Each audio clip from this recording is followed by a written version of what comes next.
Samsung has officially launched their Galaxy Note 3 here at IFA 2013 in Berlin.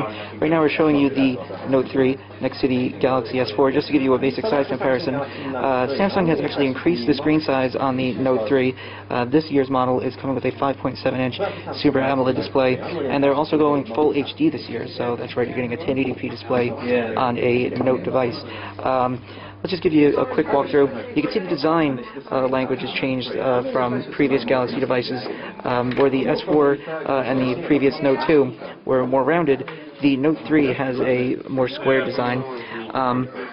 The edges are slightly squared off and has just a better overall premium design to it. One of the things that Samsung wanted to point out to us was that there are these little ridges on the edges of the device, and that's actually to kind of make it seem like a notepad when it's closed over. So those would be the pieces of paper coming together. On the rear, we have a faux leather skin that actually feels really good. It really does improve the design of the device compared to the Note 2 and the S4, which were kind of lacking.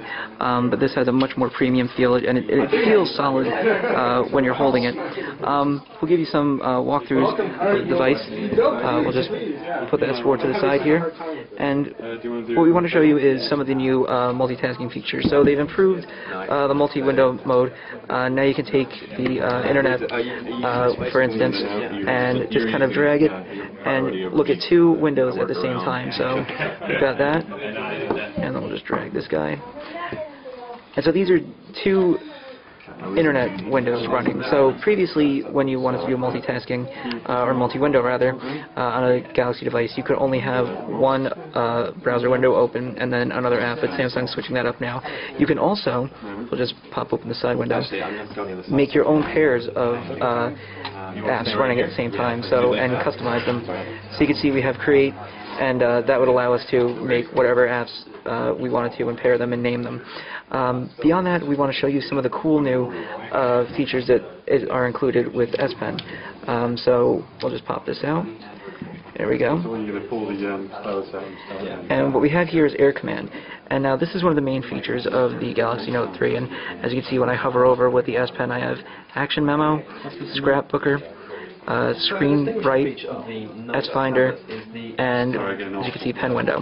And now from Action Memo, what you can do is you can basically write someone's phone number, write their name, and kind of basically automatically add those to your device without having to do any unnecessary work going into the contacts and adding things like that. So it'll read your handwriting and it'll put it right into your contacts, or allow you to call the person depending on what you do. We'll give you a quick tour of some of the other features. To activate Air Command when the pen is out, you can just hover the pen over your display and just press the button on the S Pen. Scrapbooker allows you to capture images from the display and basically save them wherever you want. So we'll just do that. And that'll scrapbook that information automatically. As you can see, it collected content. So just by circling the Samsung website, it's captured the URL. So it captures metadata, audio, video, and images. We'll just again go into Air Command. S Finder allows you to do searches across the device, as well as not just from using keyboard, but also through handwriting. Also, pop back in here. ScreenWrite allows you to basically take a picture and then just write on the screen as you'd like. And then one of the cooler features is Pen Window. So this is basically a floating app. You kind of make a square, if you can call that a square. It'll estimate the size, and then you can choose from one of these 8 apps here. YouTube, Contacts, Chat on Internet. Samsung says they're actually working on adding additional apps in the future. So we'll just pop into YouTube, and it will populate that little square that I made. Now, you can make it as large as you want, as small as you want, and that's very convenient. So there are very multiple layers of multitasking to the Note 3. In terms of specs, this year it's getting a 2.3 gigahertz quad-core processor and 3 gigabytes of RAM. There will be some differences in processors in different regions, and there's also a 2300 milliamp hour battery, so we're expecting a boatload of battery life out of this. So again, this is just a quick look and hands-on with Samsung's new Galaxy Note 3, and I'm Dan Howley with Laptop Magazine.